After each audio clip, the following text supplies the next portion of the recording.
فإن خير الحديث كتاب الله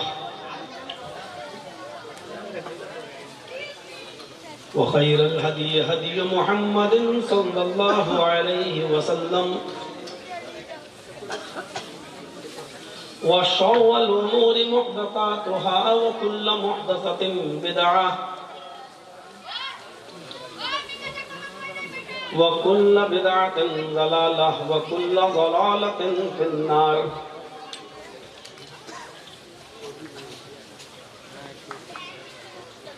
أعوذ بالله من الشيطان الرجيم. بسم الله الرحمن الرحيم.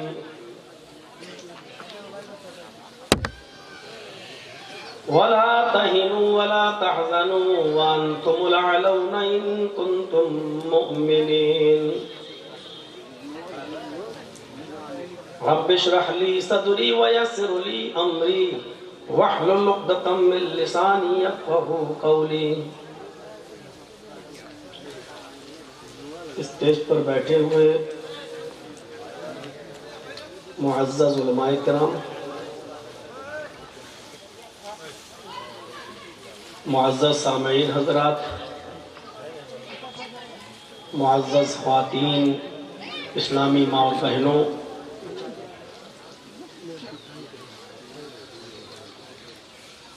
آج کے دن کی یہ تاریخ، یہ ڈیٹ 29 اور 30 دسمبر معظم پور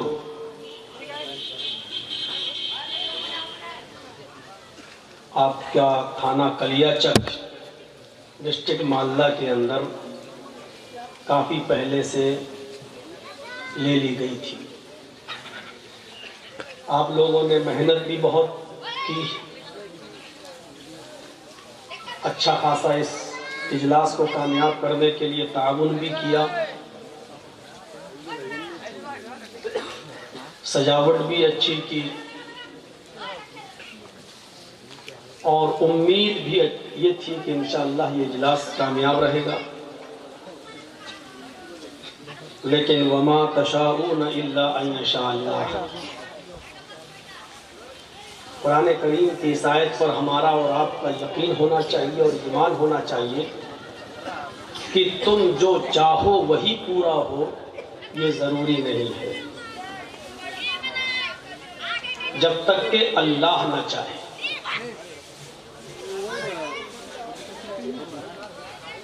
بچے شور کیوں کر رہے ہیں؟ ان کو تھوڑا خاموش کرائیے. آج تو اتنا لوگ بھی نہیں ہیں، بچوں کی پر تھوڑا سا نگرانی کیجیے. تو جو تم چاہو ضروری نہیں کہ وہ پورا ہو جب تک کہ اللہ نہ چاہے. کتنے مسائل ایسے ہیں جو انسان کے چاہنے پر نہیں ہوتے. ایک لڑکے کی شادی ہوتی ہے، بیوی گھر پہ آتی ہے، حمل ٹھہرتا ہے، امید ہوتی ہے کہ ولادت ہوگی، شوہر بھی چاہتا ہے کہ بیٹا ہو، بیوی بھی چاہتی ہے کہ بیٹی ہو، بیٹا ہو، لیکن نہ شوہر کی چلتی نہ بیوی کی چلتی. اللہ کی مرضی یہ ہے کہ بیٹی.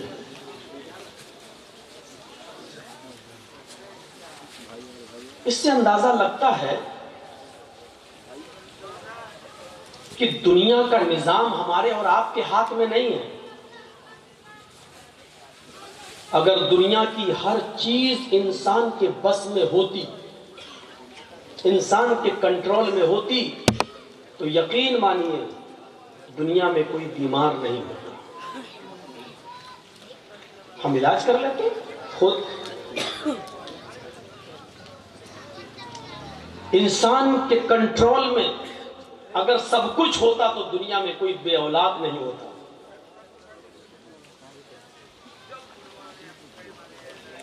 اس دنیا میں بہت سے انسان بے اولاد ہیں، اس دنیا میں بہت سے انسان بیمار ہیں، اس دنیا میں بہت سے انسان اپنی موت اور زندگی کی کشمکش میں لڑ رہے ہیں. کوئی کینسر سے لڑ رہا ہے، کوئی اس سے بھی خطرناک بیماری سے لڑ رہا ہے. اگر انسان کے ہاتھ میں دنیا کا نظام ہوتا اور یہ دنیا کا سسٹم انسان کے ہاتھ میں ہوتا تو دنیا میں کوئی آدمی کسی پریشانی میں مبتلا نہ ہوتا.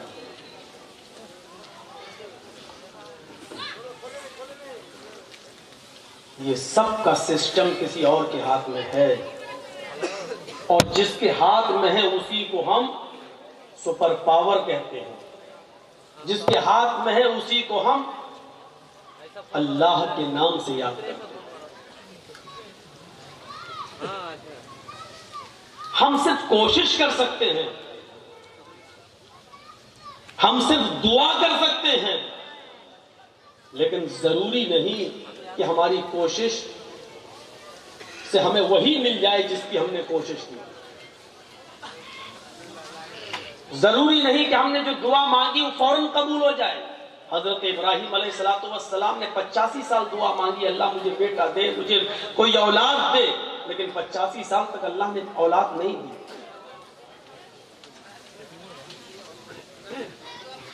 بارش ہونا تھی, ہو گئی, ہمارے ہاتھ میں نہیں ہے.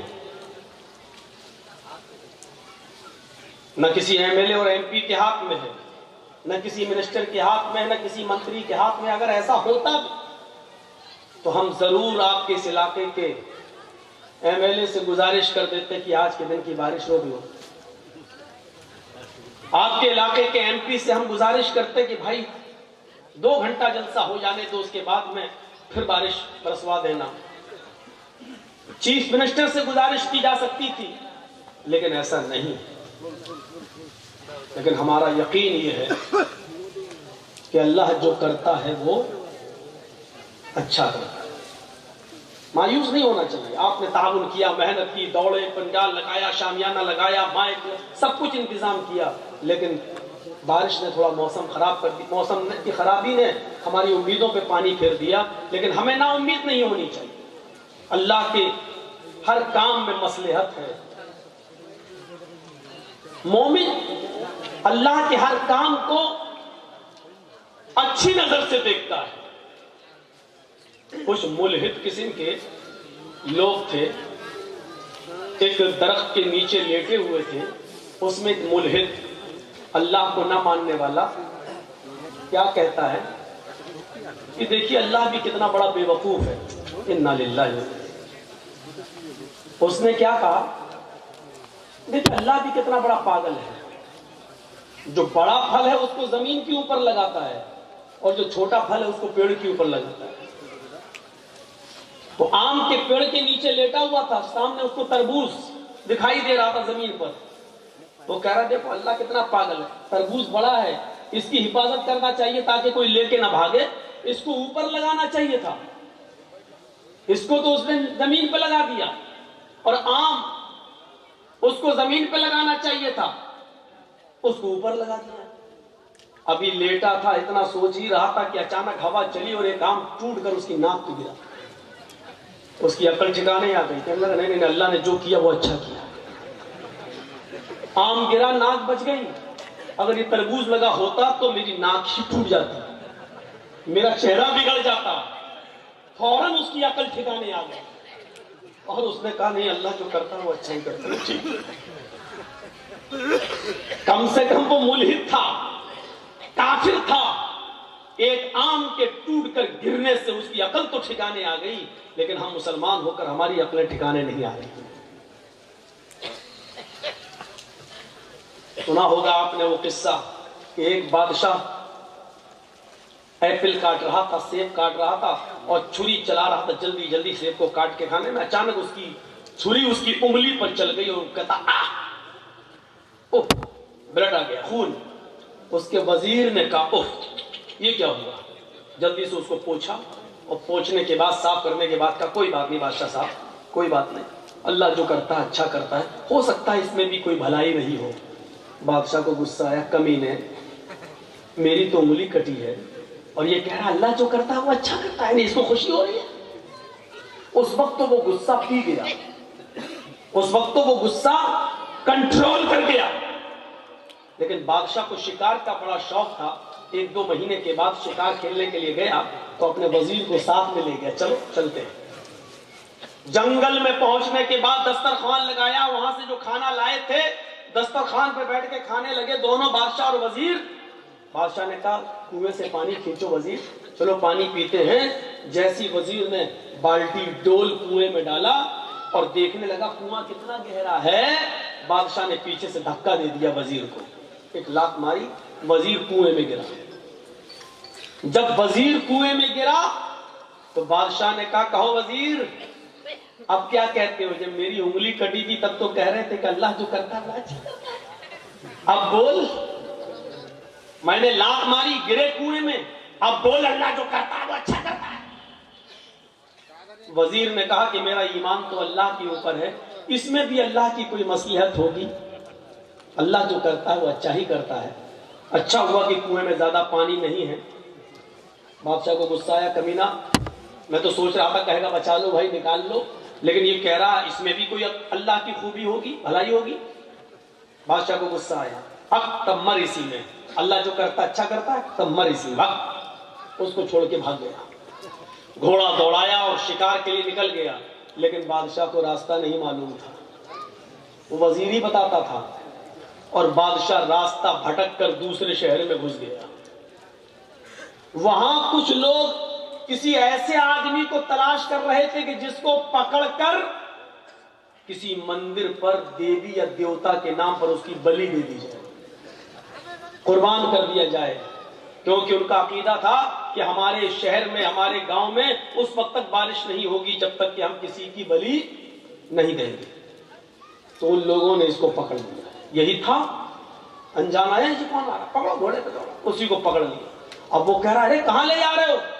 کہا بلی دینے کے لیے. ارے تمہیں معلوم نہیں میں کون ہوں؟ کہا کون ہے؟ کہا فلاں فلاں شہر کا میں بادشاہ ہوں. ان لوگوں نے کہا جنہوں نے پکڑا تھا تب تو ہمارے بھگوان اور زیادہ خوش ہو جائیں گے, بادشاہ کی بلی دی. چلو وہ دیوی اور دیوتا کے مندر پر لے گئے. وہاں ایک پنڈت بیٹھا ہوا تھا. کہا دیکھو اس کی بلی, پنڈت کو چیک کرانا پڑتا تھا کہ دیکھو اس کی بلی صحیح ہے کہ نہیں. بادشاہ, یہ بادشاہ ہے فلاں کا. پنڈت کہتا بہت اچھا آدمی لے کے آیا, اوپر سے نیچے تک دیکھا بہت اچھا, لیکن چیک کرنے لگا, پیر صحیح ہے, گھٹنا صحیح ہے, پیر چہرہ صحیح, ہاتھ صحیح, ہاتھ دکھا, ارے تیری تو انگلی کٹی ہوئی ہے, یہ کیا ہے؟ کہا انگلی کٹی تھی. یہ تو عیب دار آدمی ہے بھائی, ہماری دیوی کو ہمارے دیوتا کو کسی عیب دار آدمی کی بلی منظور نہیں ہے, فریش مال چاہیے, جس کا بالکل سب کچھ ٹھیک ہو. اس کی بلی نہیں لیں گے, سویکار نہیں ہوگی. اب اس کو یقین آیا, اوفو میری انگلی کٹی تھی, اور اس نے کہا تھا کہ اللہ جو کرتا ہے اچھا کرتا ہے. اگر آج میری انگلی نہ کٹی ہوتی تو آج میری بلی چڑھ گئی ہوتی. وہ بھاگتا ہوا گھوڑا دوڑاتے ہوئے اس کنویں کے پاس آیا اور اپنے وزیر کو کنویں سے نکالا, گلے لگایا کہ وزیر تو نے سچ کہا تھا. کہا کیا ہوا؟ کہا ایسا ایسا معاملہ ہوا. کہا تمہیں چھوڑ دیا؟ کہا انگلی اگر نہ کٹی ہوتی تو آج میں کٹ گیا ہوتا. کہا اچھا ایک بات بتا یار, میرے ساتھ تو اللہ نے یہ اچھا کیا کہ انگلی کٹی تھی اس لیے میں بچ گیا, لیکن تجھے جب میں نے کنویں میں پھینکا تو نے کہا اللہ جو کرتا اچھا کرتا, میرے ساتھ بھی کوئی اچھائی ہوئی تو تیرے ساتھ کیا اچھا ہوا؟ اس نے کہا اے بادشاہ ہم تم دونوں گھوم رہے تھے, اور اگر تو نے لات مار کے ہمیں کنویں میں نہ پھینکا ہوتا تو ہم دونوں پکڑے جاتے. تو چھوٹ جاتا کیونکہ تیری انگلی کٹی تھی, میں تو کہیں سے نہیں کٹا تھا, فریش تو میں ہی تھا. تو بچ جاتا لیکن میری بلی چڑھ گئی ہوتی, اس لیے تو نے مجھے جو کنویں میں پھینکا میرے ساتھ یہ اچھا ہوا. نہ کنویں میں گرا ہوتا, اگر کنویں میں نہ گرا ہوتا تو دنیا چھوڑ کے جانا پڑتا, میری بلی چڑھ گئی ہوتی. تو آپ نے دیکھا بادشاہ کے ساتھ کیا اچھا ہوا, اس کی انگلی کٹی اس لیے بچ گیا. اور اس وزیر کے ساتھ کیا اچھا ہوا کہ اس کو کنویں میں پھینک دیا, نہیں تو وہ بھی جاتا. تو اس وقت سمجھ میں نہیں آتا اس میں کیا مصلحت ہے, بعد میں سمجھ میں آتا ہے. اللہ نے بارش کیوں برسائی, ہم جائیں گے اس سے حساب کتاب لینے کے لیے. دنیا میں کوئی طاقت ہے جو اللہ سے حساب و کتاب لے سکے؟ دنیا میں کوئی پاور ہے جو اللہ رب العالمین سے حساب و کتاب؟ اللہ تو نے بارش کیوں برسائی؟ اللہ میرا بیٹا بیٹا بیٹا بیٹی مانگ رہا ہوں پھر بھی بیٹا، اللہ بیٹی بیٹی بیٹی پھر بیٹی، میں بیٹا مانگ رہا ہوں 4 بیٹی 1 بیٹا۔ اللہ سے کوئی حساب نہیں مانگ سکتے ہو، وہ چاہے تو بیٹا دے، وہ چاہے تو بیٹی دے، وہ چاہے تو بیٹے ہی بیٹے دے، وہ چاہے تو بیٹیاں ہی بیٹیاں دے، وہ چاہے تو بیٹا اور بیٹی دونوں دے، اور وہ چاہے تو کچھ نہ دے، وہ چاہے تو ہلکی ہلکی بارش کرے، وہ چاہے تو موسلادھار بارش کرے، وہ چاہے تو آپ کے گاؤں کو اتنی بارش کر دے کہ ندی اور دریاؤں کا پانی لیول اور خطرے کے نشان سے پار ہو کر آپ کے پورے گاؤں کو ڈبو دے، اور ہم سب ڈوب کر بہہ بھی جائیں، تب بھی اللہ سے حساب نہیں لیا جا سکتا کہ تو نے ہمارے گاؤں کو کیوں ڈبو دیا ہے، کیونکہ اللہ کی ذات حساب لینے کے لیے ہے، حساب دینے کے لیے۔ بارش کیوں ہوئی ہمیں کیا معلوم، لیکن ہمارا ایمان یہ ہونا چاہیے کہ اللہ جو کرتا ہے وہ اچھا کرتا ہے۔ ہو سکتا ہے کہ وہ ہمارے ایمان کا جائزہ لے رہا ہو۔ دیکھیں اس بارش کے اندر کتنے لوگ جلسے میں آتے ہیں اور کتنے نہیں آتے ہیں۔ ہو سکتا ہے کہ وہ یہ دیکھنا چاہتا ہو کہ صحابہ کرام نے تو اپنی قربانیاں میدان جنگ میں دے دی، دیکھیں یہ لوگ بارش کے چند قطرے ان کے جسموں پر پڑتے ہیں، کہیں ایسا تو نہیں کہ یہ بھاگ جائیں اور قرآن و حدیث کی باتیں بھی نہ سنیں۔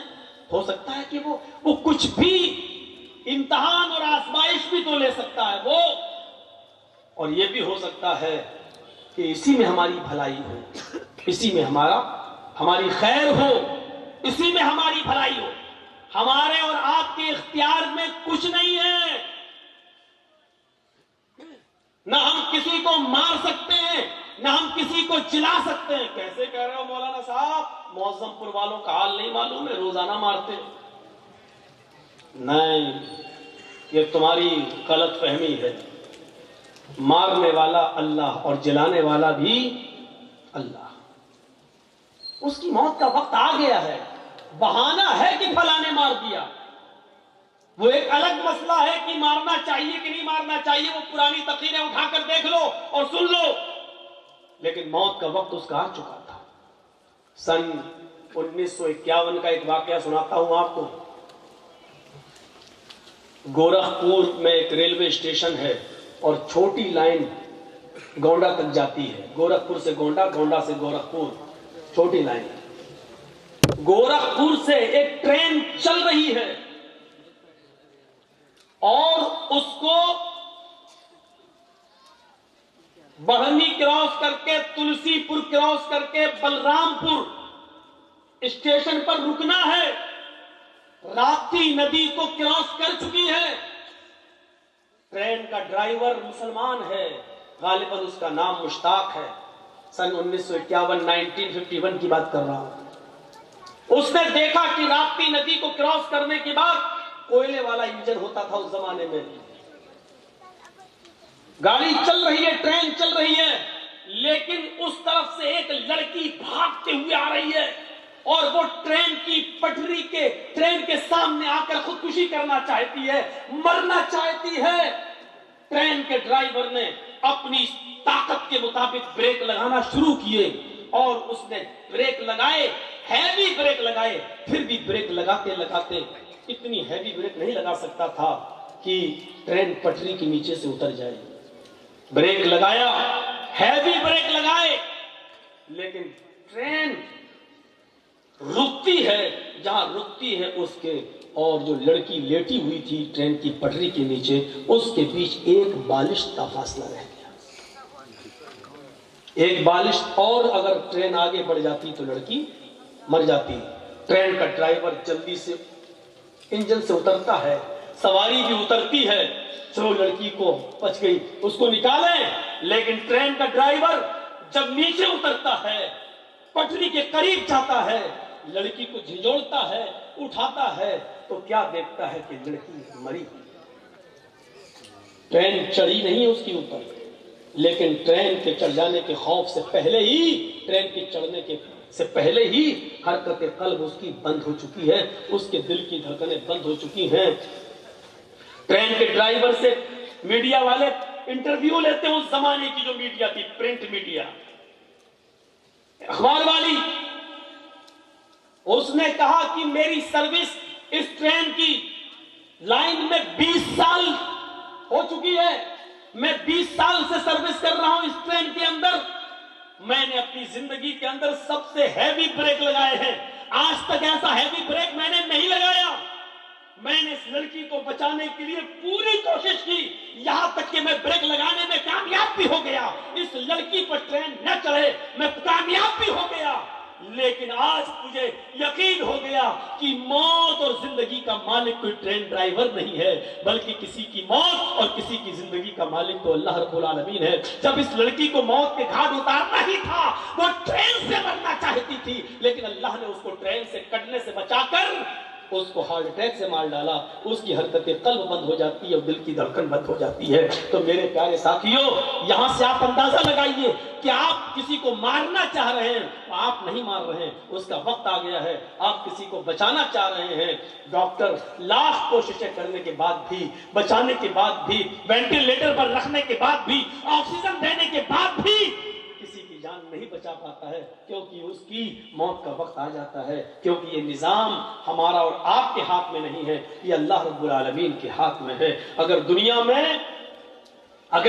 میں ہمارے ہاتھ میں اس کا نظام ہوتا تو میرے بھائیو، دنیا میں پھر کسی آدمی کو موت نہیں آتی، پھر اٹل بہاری جی نہیں مرتے، اندرا گاندھی نہیں مرتی، راجیو گاندھی نہیں مرتے، ضیاء الحق نہیں مرتا، شاہ فہد نہیں مرتے۔ میرے بھائیو، موت و زندگی کا نظام یا پوری زندگی کا سسٹم ہمارے اور آپ کے ہاتھ میں نہیں ہے، ہمیں اور آپ کو یہ سوچنا پڑے گا، ایمان اپنا مضبوط کرنا پڑے گا۔ ایمان، ما تشاؤون الا ان یشاء اللہ، ضروری نہیں تم جو چاہو وہ پورا ہو، تمہارا کام صرف محنت کرنا ہے، تمہارا کام صرف آگے بڑھنا ہے، تمہارا کام صرف کوشش کرنا ہے، اس کو پورا کرنا نہ کرنا میرا کام ہے۔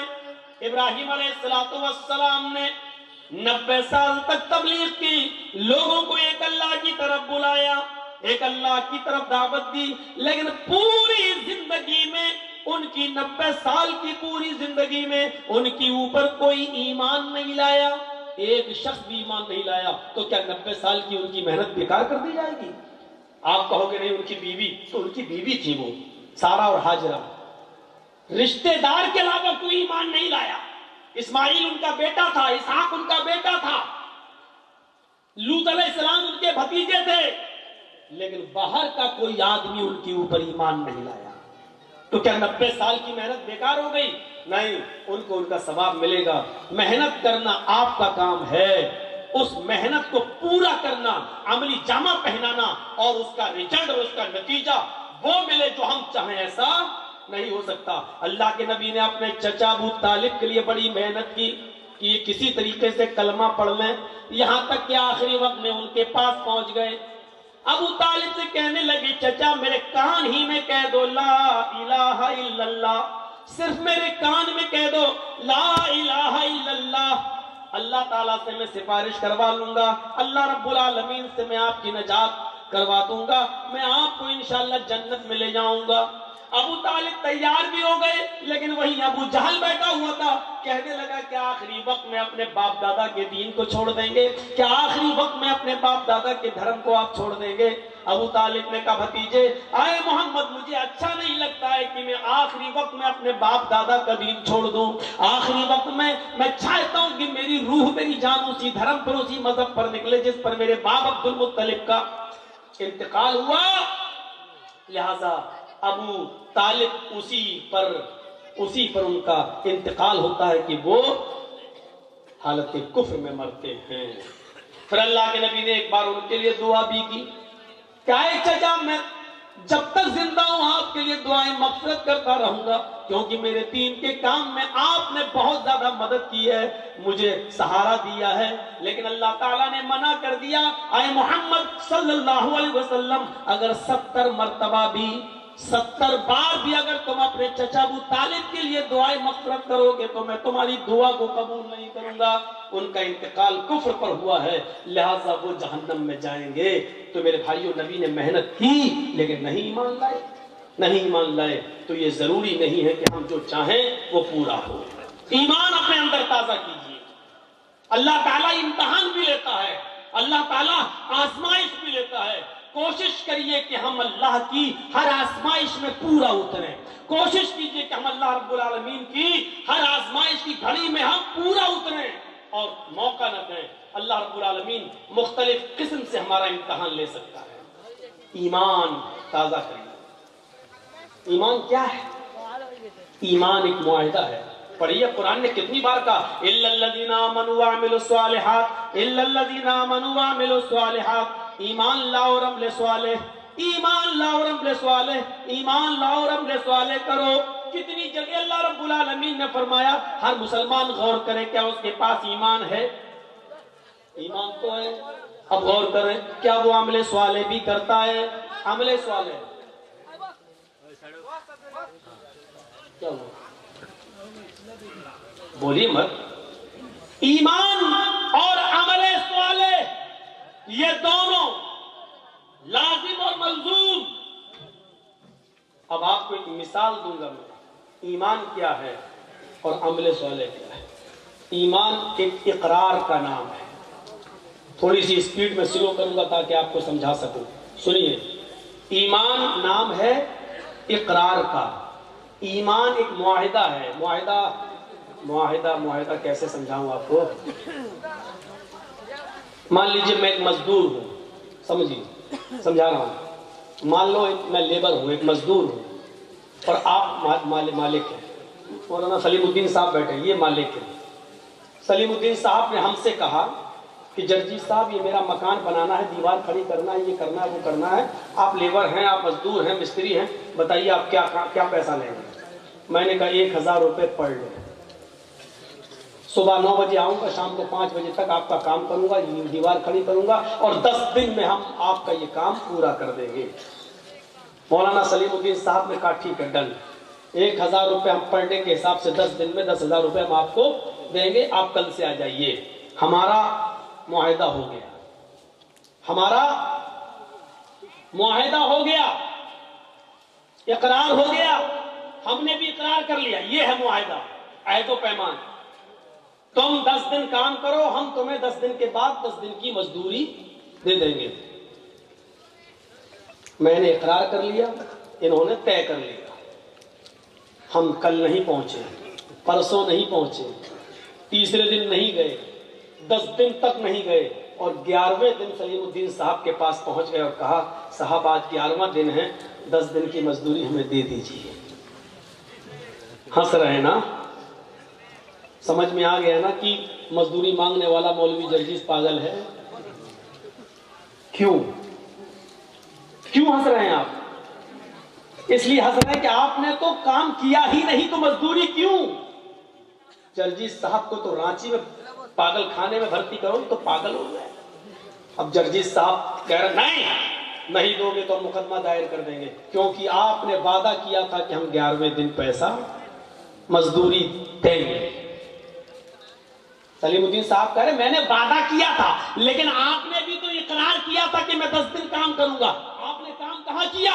جرجیز صاحب کہہ رہے ہیں ارے میں نے کام کیا ہو یا نہ کیا ہو، لیکن اقرار تو کیا تھا کہ کروں گا، نہیں کیا تو کیا ہوا؟ میں منع کہاں کر رہا ہوں؟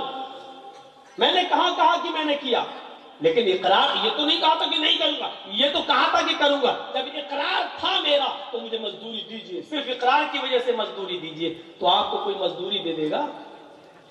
جب کوئی ایک آدمی ایمان لے آتا ہے، یعنی مومن بن جاتا ہے، تو ایک معاہدہ کر لیتا ہے۔ معاہدہ ہو گیا کس بات کا؟ ایمان لائے ہو، طے ہو چکا ہے۔ کیا طے ہو چکا ہے؟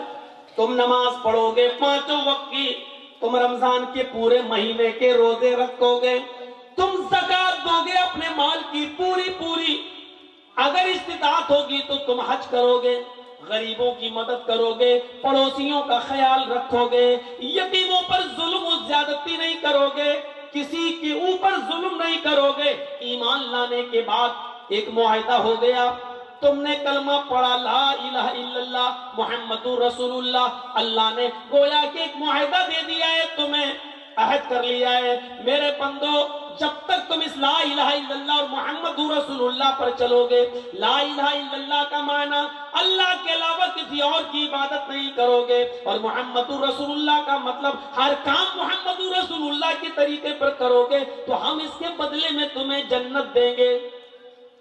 ہم نے وعدہ تو کر لیا، اقرار تو کر لیا، لا الہ الا اللہ محمد رسول اللہ تو پڑھ لیا، لیکن اس کے بعد اب نہ نماز کے، نہ روزے کے، نہ حج کے، نہ زکات کے، نہ غریبوں پر ہمدردی، نہ مسکینوں کے ساتھ اچھا سلوک، نہ بیواؤں کے ساتھ اچھا سلوک، نہ پڑوسیوں کے ساتھ ہمارا اچھا رحم سہن، اٹھنا بیٹھنا، نہ یتیموں کے اوپر میرے بھائیوں شفقت و پیار و محبت کا ہاتھ۔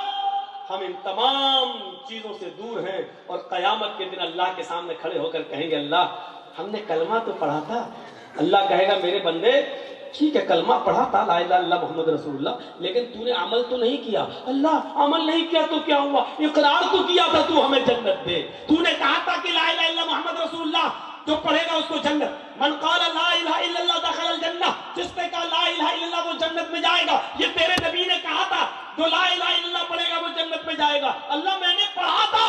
اللہ کہے گا میرے بندے میرا بھی تو ایک وعدہ تھا کہ تو یہ عمل کرے گا تو جنت میں دوں گا، تو نے صرف میرا وعدہ تو مان لیا لیکن اس کے مطابق تو نے عمل نہیں کیا۔ میرے بھائیوں جب تم اپنے محلے میں، اپنے سماج میں، اپنی سوسائٹی میں بغیر کام کیے ہوئے کسی کو محنت اس کی مزدوری نہیں دے سکتے ہو تو اللہ رب العالمین بغیر عمل کیے ہوئے ہمیں جنت کیسے دے دے گا؟ جرجی صاحب مثال تو بڑی اچھی دے رہے ہیں لیکن عمل کون کرے گا؟ عمل اتنا مشکل ہے؟ نہیں، یہ آپ کی خام خیالی ہے کہ مشکل ہے؟ مشکل ہے۔ اگر انسان کرنے پہ آ جائے تو سب کچھ کر سکتا ہے۔ صاحب صبح فجر کی نماز پہ ٹھنڈ میں کیسے اٹھیں گے؟ صحابہ کیسے اٹھتے تھے؟ چھوڑیے آپ کے محلے میں، آپ کے گاؤں میں آپ کہتے تو کیسے اٹھیں گے؟ اس گاؤں میں ایسے 80 سال کے بوڑھے بھی ہیں جو اٹھ رہے ہیں، وہ کیسے اٹھ رہے ہیں؟ ایک بادشاہ بڑا نمازی تھا، بڑا روزدار تھا، بڑا عمل تھا، تہجد گزار تھا، لیکن بادشاہی بھی بڑی اچھی چلاتا تھا، حکومت بھی بڑی اچھی کرتا تھا، کسی پر ظلم نہیں ہونے دیتا تھا۔ تو ایک مرتبہ ایک فقیر اس کے پاس سے گزرا اور کہنے لگا کہ آپ کے دربار میں شیر و بکری ایک جگہ کیسے جمع ہو جاتی ہے میری سمجھ میں نہیں آ جاتا۔ بادشاہ نے کہا میں تمہاری بات کو سمجھا نہیں۔ اس فقیر نے کہا بادشاہ ہو کر تم اللہ کی عبادت بھی کر لیتے ہو، تم نماز بھی پڑھ لیتے ہو، روزہ بھی رکھ لیتے ہو، حج بھی کر لیتے ہو، زکات بھی دے لیتے ہو، غریبوں کی فریاد بھی سن لیتے ہو، مظلوموں پر ظلم بھی نہیں ہونے دیتے ہو اور دنیا بھی چلا لیتے ہو، یہ دونوں چیزیں تم ایک ساتھ کیسے کر لیتے ہو؟ بادشاہ نے کہا دیکھنا چاہتے ہو کہ ہاں؟ کہا 2 جلاد کو لاؤ۔ 2 جلاد آ گئے، کہا تلوار نکالو۔ جلادوں نے تلوار نکالی۔ بادشاہ نے اپنے ایک نوکر سے کہا ایک پیالہ پانی لے آؤ، پانی لے آئے۔ اس فقیر سے کہا پانی پکڑ۔